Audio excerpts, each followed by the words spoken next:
Hey everyone, what's up? I hope you're having a great day and welcome to the second episode of First Person Shooter Report. Before we start, I just want to tell you that I am writing news articles in a website called motdmedia.com. It's a bullshit-free review site and analysis, and me specifically, I'm going to be talking about first-person shooters there, so feel free to check it out. The link is going to be in the description. Let me start with something that I think it's amazing. Squad got green light approved, so congratulations to the dev team and to everyone who voted. I'm really excited about this project and I can't wait until I can share more details and gameplay with you guys. Big stuff is coming, but I'm afraid I can't reveal anything until May 1st. So hang in there, I promise you, you will not regret it. Dying Light proved to be a truly innovative game and above all, extremely fun. Either by playing alone, co-op, or against nasty human zombies, this game sure provides players with loads of gameplay hours, and it's about to deliver even more because Techland released a map and mission editor. First, I need to congratulate the development team for releasing something that was once considered a standard feature and now less and less developers give it to the community, so thank you for that. With this editor, you can create your own maps and missions and distribute them through Steam Workshop. This literally gives Dying Light the possibility of having endless free content. So what are you waiting for? Go and have fun. Killing Floor 2, the 6-player co-op zombie slaughtering simulator, is live via early access. According to the developer Tripwire, early access is a way of getting the gameplay balance perfected to ensure the maximum amount of fun. If there's one thing I know about Tripwire is that their games have top quality, so for that they deserve our full support and trust. EA is shutting down Battlefield Play for Free and Battlefield Heroes. This is the statement that they have released. So, quote, "Some of our PC free-to-play games are not as popular as they once were. So we find ourselves announcing the tough decision today that we are stopping development and winding down support for the PC free-to-play titles Battlefield Heroes and Battlefield Play for Free. These games will be live for another 90 days, after which they will go offline." Well, not much to be said here, just EA being EA. Maybe it's time to make Battlefield 3 Play for Free? Who knows? Moving on to Rainbowsix Siege.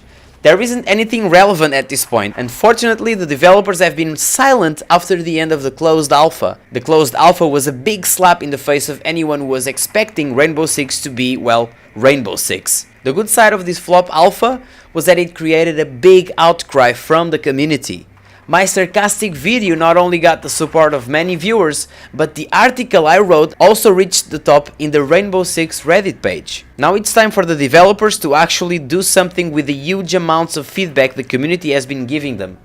I wouldn't put too much hope nor trust in their ability to listen to the community though, since Ubisoft recently announced that there will be no dedicated server support.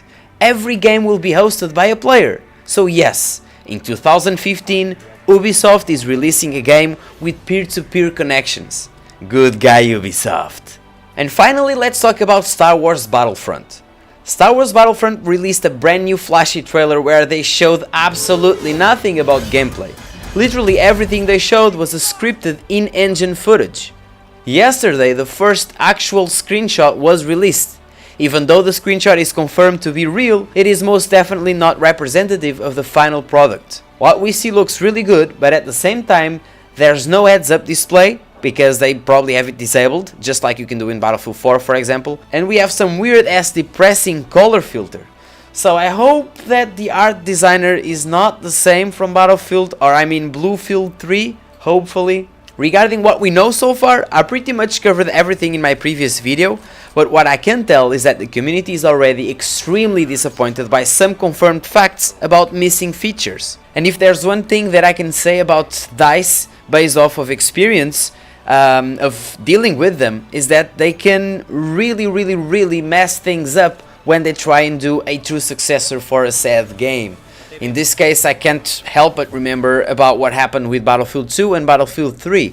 A lot of the players started playing Battlefield when Battlefield 3 came out. But if you played Battlefield 2, then you saw DICE announcing Battlefield 3 as the true successor for Battlefield 2, and then release a game that has no commander, no spectator mode, no battle recorder, no proper squad leader. The day the game was released, there was no Comer Rose. Prone was the last minute addition. There was no stamina bar, so you could basically use unlimited sprint, and a bunch of other things like audio spot, 3D spot. The game, it made the game completely different, both from a gameplay perspective, but also feature-wise, completely different. And they called it true successor. And it wasn't the true successor of Battlefield 2, not in a million years. And I'm afraid that they do the same with Battlefront. Features and gameplay specific elements about Battlefront that the veterans are used to, I'm afraid that those elements won't be in the new game, and that people might feel alienated. It's too soon to be talking about it, but I gotta look at the past in order to predict the future sometimes, and this is what my experience tells me. In other words, even Forbes thinks it's a bad idea to pre-order Star Wars Battlefront. They released one article titled, "You'd have to be crazy to pre-order Star Wars Battlefront." And I couldn't agree more, guys. Link's gonna be in the description in case you want to read it. And meanwhile, the producer for Battlefront says that the game is not shaped by DLC. He said, quote, "If you think there's anything we're not including in the game to save it for DLC, I can tell you, you're 100% wrong. In this project, I've never heard anyone say, let's not do this for launch so we can do it as a DLC instead. Ever." End of quote. I'm gonna hold the guy to what he just said, and we'll see. I guess only time will tell. If they release a DLC with characters that were supposed to be at release, or vehicles that was supposed to be there, or classic game modes, or stuff that should be there in the first place, then I can call bullshit on this. For now, let's wait and see. It is also confirmed that destruction will not be playing a big part in this game. Basically, the destruction that we're gonna see is gonna be more or less or 100% scripted. According to the magician Patrick Bach said, quote, "Star Wars as an intellectual property is shaping what we're doing. So we don't do excessive destruction just because we can. It's more about what do you need and what you want in a Battlefield game versus a Battlefront game." End of quote. So, there you go, guys. The destruction won't be really an impactful element. I don't know if this is a good thing or a bad thing. I kind of understand, to be honest, I kind of understand that they wouldn't put it there. But still, I think that the same way that there was no destruction in Battlefield and they added it, and it added a new layer on top of the game, I think it could play out the same way with Battlefront. But then again, I kind of understand they want to keep balance between making a different game while taking the most out of the engine. So people wouldn't call this, oh, this is just Battlefield with laser guns. Even the destruction is the same. I can already predict people saying that, so I kind of understand why they chose this path. But I mean, only time can tell. At this point, we're all but speculating here, because we haven't seen a single second of gameplay, and we haven't even played the game ourselves in order to be saying that, oh, destruction is really good in this game, or it's really bad. So again, this is all information floating around, but really at the end of the day, we need gameplay.